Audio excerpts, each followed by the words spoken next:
Hi and welcome. Today we are going to remove the front wheel of a Ducati 900 SS. So here we are. We're going to take off the front brake calipers, and this is just two bolts that hold the caliper on.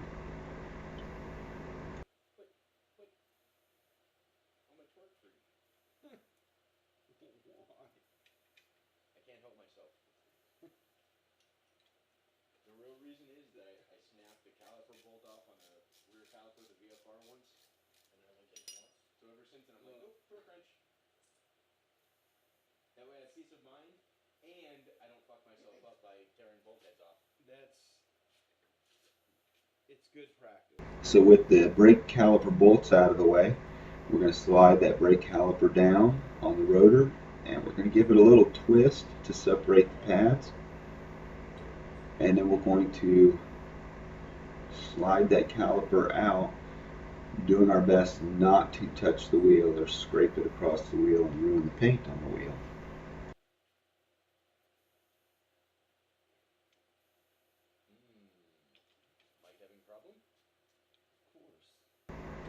So we take a look at the brake pads, make sure they're still good, and then we're going to jump down and we're going to loosen the pinch bolts on the bottom of the front forks.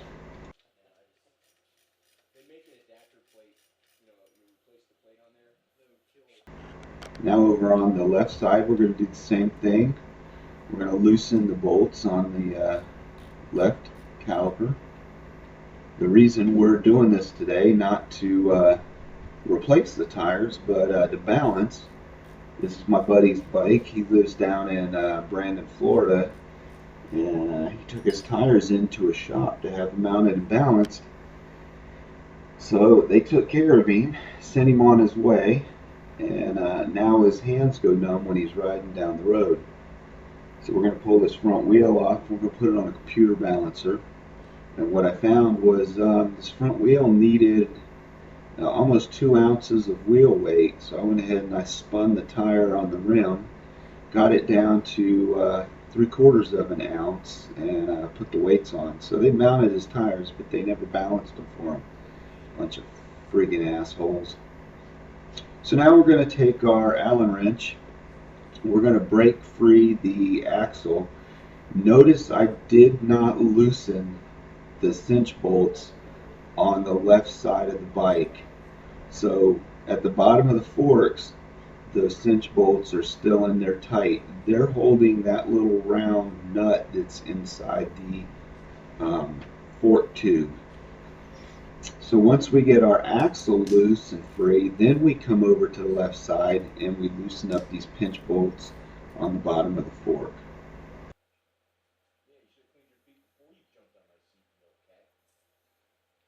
And there's my stupid cat in the background.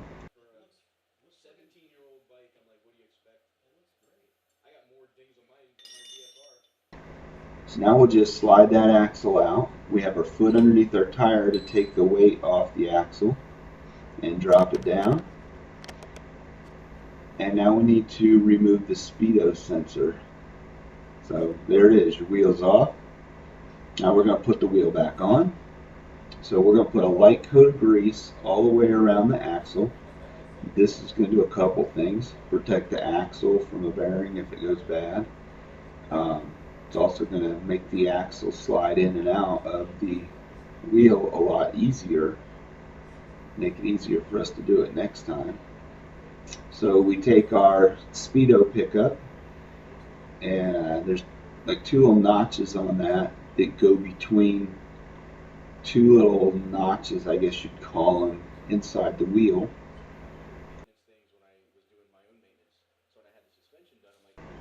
We get that into place, and then we're going to lift our wheel up,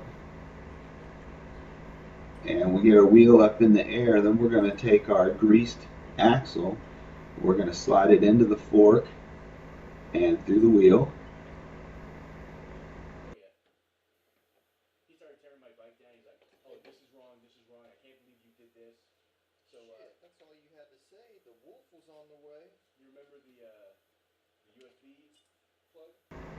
So once it's lined up, we're going to go ahead and take our Allen wrench and we're going to tighten down our axle. Remember, our pinch bolts on the left side are still loose. So what this is going to do is just line everything up. And then once we have everything lined up in there, then we'll tighten down our cinch bolts. Absolutely went to town. It's rare to find people these days that take pride in what they do, where their work is their signature. Yeah. You got enough people with OCD issues, you just need to make them mechanics. And that was one of the reasons I went to him, because everybody on the TSD forums where I found him said the same thing. He goes in, does everything, and then he cleans when you dropped it off. So now we're going to tighten down our cinch bolts. I wouldn't say rebuilding engines, because we just replaced the short blocks. Basically, we put in a new, we would get a factory assembled crank, pistons, and block, and use all the peripherals, the heads, all the water pump, all that from the old engine, put it on the new one. And these people were coming in basically getting all the parts were clean, everything. And we'll finish tightening down our axle.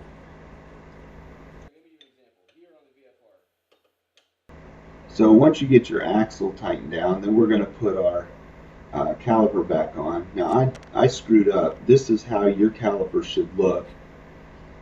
That little wire loom that holds the brake line and the speedo cable out of the way needs to be in the top bolt. Originally, when I put it together, I had it on the bottom bolt, and I didn't have video of me changing it back over to the top.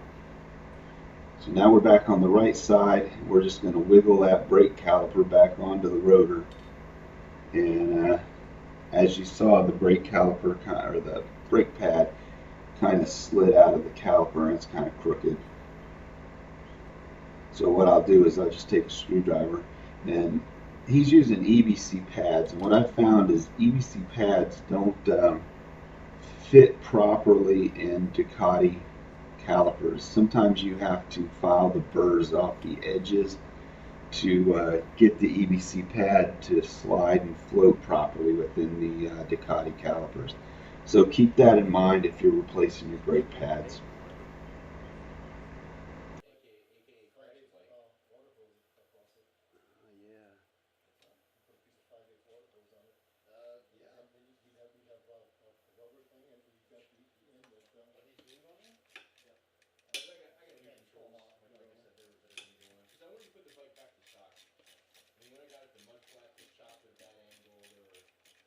LED lights on the back. It had freaking electrical wires hanging down, rubbing the tire, the rear tire. I don't remember that, sir. Actually, yes, I do remember something like that. We're going lunch, by the way. Alright, so now we're going to tighten down our pinch bolts on the front forks. We get those out of the way. The bike's pretty much done. The final thing we're going to do once these cinch bolts are tightened down is we're going to jump up top and we're going to give the front brake lever a few squeezes to get the brakes back. We don't ever want our friends to leave the garage without having front brakes. So this is my video on a 900 SS removing the front wheel. It's the same whether you have a CR or an SP. Thanks for watching my video, and go out and enjoy your ride.